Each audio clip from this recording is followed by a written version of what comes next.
Doctor ইউনূসকে দেশ ত্যাগে নিষেধাজ্ঞা দেয়া হয়েছে এমন শিরোনামে একটি ভিডিও অন্তত ২,০০০ টিকটক অ্যাকাউন্ট থেকে শেয়ার করা হয়েছে। লক্ষাধিকবার ভিডিওটি দেখার পর জানা গেল বিষয়টি গুজব। ওদিকে মির্জা ফখরুল ইসলাম আলমগীরের ছবি যুক্ত করে এক ঝাঁক ভুয়া ফটোকার্ড ছড়িয়েছে ফেসবুকে। সেখানে দাবি করা হয়েছে প্রধানমন্ত্রীর বাসার নিচে গোপন বাংকার বানানোর সিদ্ধান্ত নেওয়া হয়েছে। পরে যাচাই করে দেখা গেল মজা করে এই গুজব ছড়ানো হয়েছিল। চলুন শুরুতেই এরকম কিছু ফ্যাক্ট চেক দেখে নিই।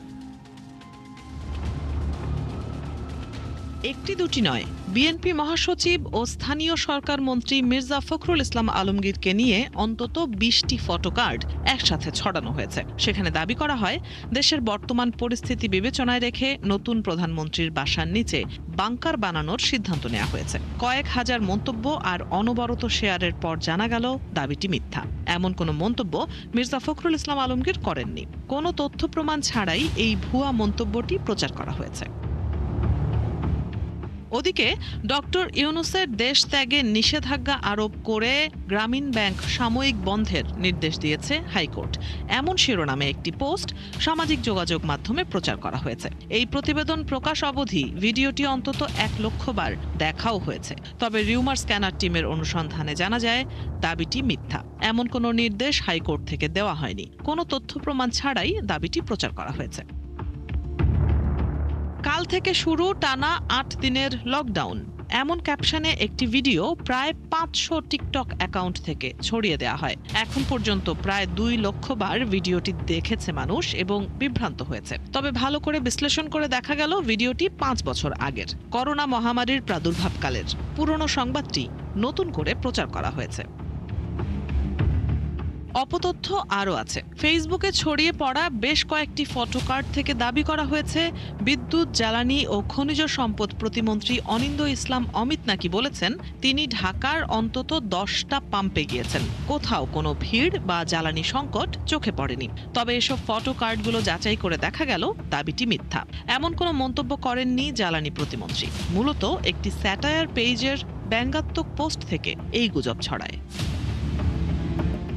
দর্শক, আজকের অপতথ্যের ধরন বিশ্লেষণ করে দেখা গেল মজা করার নামে গুজব ছড়াচ্ছে বেশ কিছু ফেসবুক পেজ। সার্কাজমের নামে এসব অপতথ্য ছড়ানো নতুন ঝুঁকি তৈরি করছে বলে মনে করেন বিশ্লেষকরা। এই বাস্তবতায় সামাজিক যোগাযোগ মাধ্যমে চোখে পড়া যে কোনো তথ্য বিশ্বাস না করার পরামর্শ তাদের। একই সাথে মূলধারার গণমাধ্যমের ওপর আস্থা রাখার তাগিদও দিলেন তারা। রুবাইয়াত অদিতি, ৭১। দর্শক, প্রতিবেদনটি আমরা দেখছিলাম এবং আগে জানিয়েছি যে আমাদের সাথে সিনিয়র সাংবাদিক এলাহি নেওয়াজ খান আজ যুক্ত থাকবেন। তার কাছে চলে যাচ্ছি এবং আলোচনা শুরু করতে চাই এই বিষয় নিয়েই। আপনাকে স্বাগত জানাচ্ছি ৭১-এ। যে প্রতিবেদনটি আমরা দেখছিলাম, আপনিও নিশ্চয়ই দেখছিলেন। বেশ কিছু বিষয়ে আমরা গুজব উঠে আসতে দেখেছি। বিশেষ করে যখন কোনো একটা রাজনৈতিক ইস্যু সামনে থাকে তখন সেই ইস্যুটিকে ঘিরে রাজনৈতিক কিছু সুবিধা হাসিলের জন্য হয়তোবা কিংবা রাজনৈতিক ষড়যন্ত্রের অংশ হিসেবে অনেক সময়ই আমরা গুজব ছড়াতে দেখেছি। কিন্তু এর বাইরেও আমরা বিভিন্ন সময়ে এই যে মজা করা, সার্কাজম এই নামে স্যাটায়ার কিছু পেজ থেকে ছড়িয়ে পড়তে দেখি নানান অপতথ্য, যেগুলো দেখে মানুষ বিভ্রান্ত হয়। তাদের কাছে এটাকে স্যাটায়ার বলে মনে হয়তো বুঝতেই পারেন না অনেকে। তো এই বিষয়টি কিভাবে দেখেন, কি মন্তব্য করবেন? এই সোশ্যাল মিডিয়া, আপনি ইউটিউব যাই বলেন না কেন, ফেসবুক, এরা তো এত স্বাধীনতা ভোগ করে, আমাদের গণতন্ত্রের সর্বোচ্চ স্বাধীনতা এরা ভোগ করে থাকে। কিন্তু এই যে বিষয়টা, এই যেমন ধরুন, আমি মনে হয় সপ্তাহখানেক আগেই কিংবা তার থেকে আরও বেশি আগে ইরান যুদ্ধের শুরুর কিছুদিন পরপরই দেখলাম যে ডোনাল্ড ট্রাম্পকে ইমপিচ করা হয়েছে এবং ইউটিউবে দেখা যাচ্ছে যে কত ভোট ইমপিচের পক্ষে হয়েছে, কিন্তু টোটালি এটা মিথ্যা ছিল। এবং কদিন আগে আপনাকে একটা জিনিস বলি, এটা শুধু আপনি দেখছেন যে এইসব ফটোকার্ডের মাধ্যমে কিংবা ফেসবুক ইত্যাদি। এই কদিন আগে যে আমি শুনলাম, আমার এক আত্মীয় জানালেন যে খুলনাতে মিথ্যা একটা মজা করার ঘটনা কতটা দুর্বিষহ এবং মর্মান্তিক হতে পারে। খুলনা এই যে পয়লা বৈশাখের মেলায় একটা ব্রিজের উপর দিয়ে অনেক লোক যাচ্ছিল, হঠাৎ একটা ছেলে চিৎকার করে বলছে যে ব্রিজ কাঁপছে, ভেঙে পড়তে পারে যে কোনো সময়। লোকজন হুড়োহুড়ি করা শুরু করলো, প্রায় 20-25 জন লোক আহত হয়েছে, একজন একজন মারাও গেছে। হয়তো মেইন স্ট্রিম মিডিয়াতে অত ভালোভাবে আসে নাই। সুতরাং এইসব গুজবকে আমি যতটুকু মনে করি ইতিমধ্যে অনেকেই হয়তো এটা বোঝার চেষ্টা করেন যে কোনো একটা ঘটনা দেখার পরে তারা এটা ঠিক কিনা এটা দেখার চেষ্টা করে থাকেন। যেমন ধরেন আপনারা ইতিমধ্যেই জেনে গেলেন যে কথাগুলি আপনি বললেন ইতিমধ্যে প্রমাণ হয়ে গেছে সবগুলি মিথ্যা এবং মজা করার জন্য এগুলি করা হয়েছে। তা আমি মনে করি যে এইসব জিনিস এখন যেটা হচ্ছে এর মধ্যে অনেকটা আছে যে রাজনৈতিক ষড়যন্ত্রের অংশ হিসাবেও আছে, যারা যেমন অমিদের যে বক্তব্যটা দিছে এটা এমনভাবে করেছে যে যখন বিদ্যুৎ সংকটটা প্রবল তখন মনে করছে এই ধরনের মন্তব্য দিলে লোকেদের মধ্যে হয়তো বিরূপ প্রতিক্রিয়া সৃষ্টি হবে, সেই উদ্দেশ্য থেকে অমিতের এই ইয়েটা দিয়েছে। এবং এটা হিনিয়াস সমস্ত কীর্তিকলাপ, এগুলির ব্যাপারে আমার মনে হয় সরকারের যে সমস্ত মানে যেগুলি সব ব্যাপারে সরকারের যে সমস্ত সংস্থাগুলি আছে তাদের এসব ব্যাপারে মনে হয় তৎপরতা থাকা উচিত, এবং ইতিমধ্যে যারা এই কাজগুলি করেছে তাদেরকে আইডেন্টিফাই করা এবং তাদেরকে মনে হয় যে তাদের বিরুদ্ধে ব্যবস্থা গ্রহণ করা। এই যে ব্যবস্থা গ্রহণের কথা বলছেন, আইনি প্রক্রিয়ার কিছু বিষয় নিশ্চয়ই এখানে থাকতেই পারে।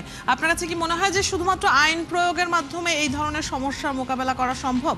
একটা সামাজিক প্রতিরোধ গড়ে তোলা, সচেতনতার বিষয়টি আরো অনেক বেশি জোরদার করা, সেই জায়গাগুলিতে সরকারের কি করার আছে? নিঃসন্দেহে সচেতনতার ব্যাপারটা অবশ্যই খুবই গুরুত্বপূর্ণ, এবং আমরা অনেকেই কিন্তু বিভ্রান্ত হই, এবং এমনকি যারা খুব ভালো জানেন বুঝেন তারাও অনেক সময় বিভ্রান্ত হয়ে যান এবং এরকম জিনিস তারা শেয়ারও করে থাকেন, পরে দেখা গেলো এগুলো মিথ্যা। এবং ইতিমধ্যে আমি মনে করছি যে অনেকেই ব্যাপারে সচেতন হয়েছেন, এবং সচেতন হয়েছে বলেই আমরা দেখতে পাচ্ছি যে এই ঘটনাগুলি তারা নিজেরাই পরে ফ্যাক্ট চেক করে জানতে পারে যে এগুলি ভুল এবং ভ্রান্ত। তবে সবচেয়ে বড় কথা যে প্রত্যেকটা জিনিস দেখার পরপরই যারা দর্শক যারা মানে এগুলি দেখেন তাদের সঙ্গে সঙ্গে চেক করা, জানা, এবং সবচেয়ে বড় কথা যে কেন আপনারা মেইন স্ট্রিম পত্রিকাগুলির অনলাইনে যান না কেন? যে কোনো ঘটনা, যেসব ঘটনা নিয়ে এইসব করা হয় সেগুলি তো অবশ্যই মেইন স্ট্রিম সংবাদগুলিতে আসবে, কিংবা নিউজ পেপারের জন্য অপেক্ষা না করে আমি অনলাইনগুলি চেক করেন না কেন?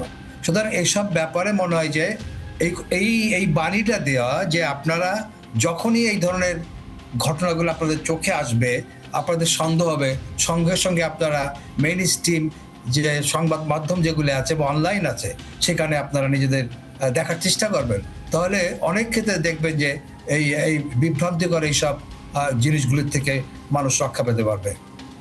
জি, আমরা নিশ্চয়ই এই আলোচনা আরো করতে চাই এবং প্রতিরোধের উপায়, প্রতিকারের উপায়গুলো নিয়েও আমরা নিশ্চয়ই আলোচনা করতে চাই। এই যে প্রযুক্তির উৎকর্ষ সাধন হচ্ছে, মানে খুব স্বাভাবিকভাবে সেটা তো হওয়ারই কথা। এআই এখন এত সুন্দরভাবে ফেক ছবি এবং ভিডিও তৈরি করছে, অনেকেই বিভ্রান্ত হওয়াটা খুব স্বাভাবিকও। যারা ইন্টারনেট ব্যবহার করছে বাংলাদেশের প্রান্তিক পর্যায়ের মানুষজনও, তাদের সবার মধ্যে ইন্টারনেট লিটারেসি তো সেইভাবে নেই। আপনার কি মনে হয় এই এআই এর যথেচ্ছ ব্যবহার কিছুটা নিয়ন্ত্রণের চেষ্টা করা যেতে পারে, বা আদৌ কি সেটা উচিত হবে? যে এই অন্তর্বর্তীকালীন সরকার একটা সাইবার সুরক্ষা অধ্যাদেশ জারি করেছে, আমার মনে হয় এই অধ্যাদেশটাকে যাচাই বাছাই করে একটা আইনে পরিণত করা, কারণ আমরা দেখতে পাচ্ছি যে এআই এমন একটা অবস্থা তৈরি করেছে যে আমরা নির্ধারণ করতে পারছি না কোনটা সত্য কোনটা মিথ্যা। এআই পারে না এমন কোনো ঘটনা নেই, এমনভাবে তারা তৈরি করে।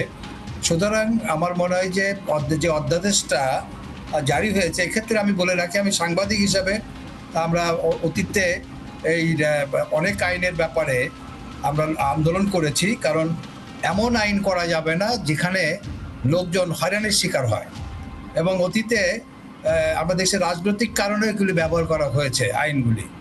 সুতরাং আমরা চাইব এমন একটা আইন করতে যে আইনে কেবলমাত্র যিনি অপরাধ করেছেন, অন্যায় করেছেন, সে চিহ্নিত হয় এবং তার বিরুদ্ধে ব্যবস্থা নেওয়া হয়। কোনো অবস্থাতে জন্য কোনো লোক বিনা অপরাধে কোনো রাজনৈতিক কারণে যাতে হয়রানির শিকার না হয়। তো যে কথাটা আমি বলছিলাম সেটা হলো যে ওই সাইবার সুরক্ষা অধ্যাদেশ যেটা জারি হয়েছে, যে সাইবার সুরক্ষা অধ্যাদেশ 25 যেটা, আমার সেটা মনে হয় যে বর্তমান সরকার এটাকে আরেকটু যাচাই বাছাই ভালোভাবে দেখে শুনে এটাকে আইনে পরিণত করলে হয়তো বা এই ধরনের চেষ্টাগুলি কিছুটা হতে পারে, কিছুটা দমন হতে পারে। তবে সবচেয়ে যেটা বড় সেটা মনে করি যে আমাদের সবার উচিত হবে যে একটা সচেতনতা গড়ে তোলা যারা ইউজ করেন। এখন তো যেটা হলো যে স্মার্টফোন ইউজ করেন এরকম লোক অনেক, আমার মনে হয় যে 2 কোটি 2.5 কোটি সেট লোকজন ইউজ করে এটা। সেক্ষেত্রে যদি সচেতনতার কাজগুলি আমরা করতে থাকি, আর যেটা সবচেয়ে বড় আকারে আমাদের কাছে আসে যে রাজনৈতিক অভিসন্ধির থেকে যারা করে এগুলি, রাজনৈতিক অভিসন্ধির থেকে, সেটাও আমার মনে হয় প্রতিরোধ করা সম্ভব। যে ভুয়া যে সমস্ত জিনিস তারা তৈরি করে সেগুলি প্রতিরোধ করার জন্য আমাদের ব্যবস্থাগুলি থাকতে হবে। একই সঙ্গে আমি মনে করি যে সচেতনতা হলো সবচেয়ে গুরুত্বপূর্ণ একটা বিষয়। এই যে সচেতনতার কথাটি বারবার আসছে আলোচনায়, এটা কি ডিজিটালি করার জন্য পরামর্শ দেবেন আপনি, নাকি স্কুল কলেজগুলো কিংবা ধর্মীয় প্রতিষ্ঠান কিংবা সামাজিক প্রতিষ্ঠান? আমার তো মনে হয় স্কুল কলেজ সব জায়গাতেই আমাদের জনগণের মধ্যে সচেতনতা গড়ে তুলতে হবে। যে অল্পতেই আমরা এমনিতে আমাদের লোকেরা কিন্তু খুব সেন্সিটিভ, খুব অল্পতেই কিন্তু তারা উত্তেজিত হয়ে ওঠে। সুতরাং এইসব ব্যাপারে স্কুল কলেজ যতভাবে আপনি ব্যবহার করা যায় সচেতনতাকে, সেভাবে আমাদের করতে হবে। জি, পাশাপাশি আপনি আইন প্রয়োগের কথা বলছিলেন বিরতির আগে যখন আমরা আলোচনা করছিলাম। আমরা অনেক সময় দেখি যে যারা বিভিন্ন রাজনৈতিক উদ্দেশ্য হাসিল করার জন্য অপতথ্য ছড়াচ্ছে, তারা অনেক এর মধ্যে একটা বড় অংশ দেশের বাইরে অবস্থান করছে। তাদের ক্ষেত্রে কি মনে হয় যে কি হতে পারে রাষ্ট্রীয় পদক্ষেপ? আমি রাষ্ট্রীয় পদক্ষেপ, তাদের বিরুদ্ধে তো অনেকের বিরুদ্ধে যারা বাইরের থেকে এগুলো করছে তাদের বিরুদ্ধে অনেকের মামলা আছে, মামলাগুলি তো ঝুলছে এমন সব লোকেরা আছে। কারণ বাইরে যেসব লোকেরা আছে রাজনৈতিক কারণে পালিয়ে আছে, প্রত্যেকে দেখেন যে যার যার এলাকায় মামলা মোকদ্দমা রয়ে গেছে, সেগুলি তো আছে। কিন্তু বাইরের যেগুলি, এগুলি তো প্রতিরোধ করার মতন সেই প্রযুক্তিগত বিষয়গুলি কতটুকু রাষ্ট্র আমাদের আছে সেটা ঠিক অতটা আমাদের জানা নাই। যে বাইরের থেকে যারা এই প্রপাগান্ডা চালায় সেগুলি প্রতিরোধ করার মতন বা প্রতিহত করার মতন প্রযুক্তিগত সক্ষমতা আদৌ আমাদের আছে কিনা, এই ব্যাপারটা তো রয়ে গেছে। যদি সক্ষমতা না থাকে তাহলে এই সক্ষমতাটা কিভাবে হয় সেটা সরকারকে ভাবতে হবে। আরেকটা ব্যাপার নিশ্চয়ই আপনার চোখে পড়েছে যে এখন মানুষ এইসব অনলাইন প্ল্যাটফর্মগুলোতে বিভিন্ন ধরনের কন্টেন্ট তৈরি করে অনেক টাকা উপার্জন করছে, এমনকি জীবিকা হয়ে গেছে তাদের। এই ধরনের উদাহরণ কিন্তু এখন ভুরি ভুরি আছে। তো অনেকেই দেখা যায় যে তার হয়তো তেমন কোনো রাজনৈতিক ভাবে অ্যাক্টিভ তিনি নন, কিংবা তেমন জ্ঞান রাখেন না, কিন্তু রাজনৈতিক একজন নেতাকে নিয়ে একটা যদি ভিডিও তৈরি করি, একটা যদি ফেক ছবি তৈরি করি, তাহলে ভিউ বেশি হবে, মানুষ আকৃষ্ট বেশি হবে, শেয়ার বেশি হবে। এই ধরনের চিন্তা ভাবনা অনেকের মধ্যেই কাজ করছে। এদের বেলায় কি বলবেন?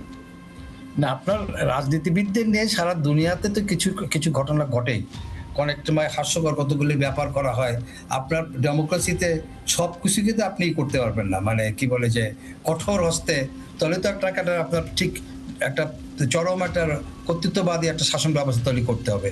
আপনি সব কিছুর মধ্যে আপনি নজর দিতে পারবেন। আপনাকে যেসব জিনিসগুলি রাষ্ট্রের জন্য ক্ষতি হতে পারে এবং সমাজের ক্ষতি হতে পারে, সেই সব ব্যাপারগুলির জন্য আপনি সিরিয়াস কোনো পদক্ষেপ নিতে পারেন। জি, অনেক ধন্যবাদ। আপনার বেশ কিছু বিষয়ে মন্তব্যও জানলাম, পরামর্শও জানলাম আপনার কাছ থেকে। অনেক ধন্যবাদ আজ আমাদের সাথে যুক্ত হবার জন্য এবং এই আলোচনায় অংশগ্রহণ করবার জন্য। দর্শক, আমাদের সাথে আজ সিনিয়র সাংবাদিক এলাহি নেওয়াজ খান এতক্ষণ আলোচনায় যুক্ত ছিলেন। আপনারা আছেন ফ্যাক্ট চেক নিয়ে ৭১-এর নিয়মিত আয়োজন ফেক নিউজ স্ক্যানারে। প্রতিদিন আমরা রিউমার দূর করতে হাজির হব ঠিক একই সময়ে, একইভাবে। আপনারাও যুক্ত হতে পারেন। কোনো খবর যদি আপনাকে সংশয়ে ফেলে, সেটির একটি স্ক্রিনশট আমাদেরকে মেইল করতে পারেন fns.71tv@gmail.com, অথবা ফেসবুকে যোগাযোগ করুন www.facebook.com/fake news scanner। আমরা সেই তথ্যের ফ্যাক্ট চেক করে আপনাদের জানাবো। চটকদার শিরোনাম দেখে ক্লিক করবেন না। বিশ্বাস আর প্রতিক্রিয়া জানানোর আগে ফ্যাক্ট চেক করুন। থাকুন ৭১-এর সাথে।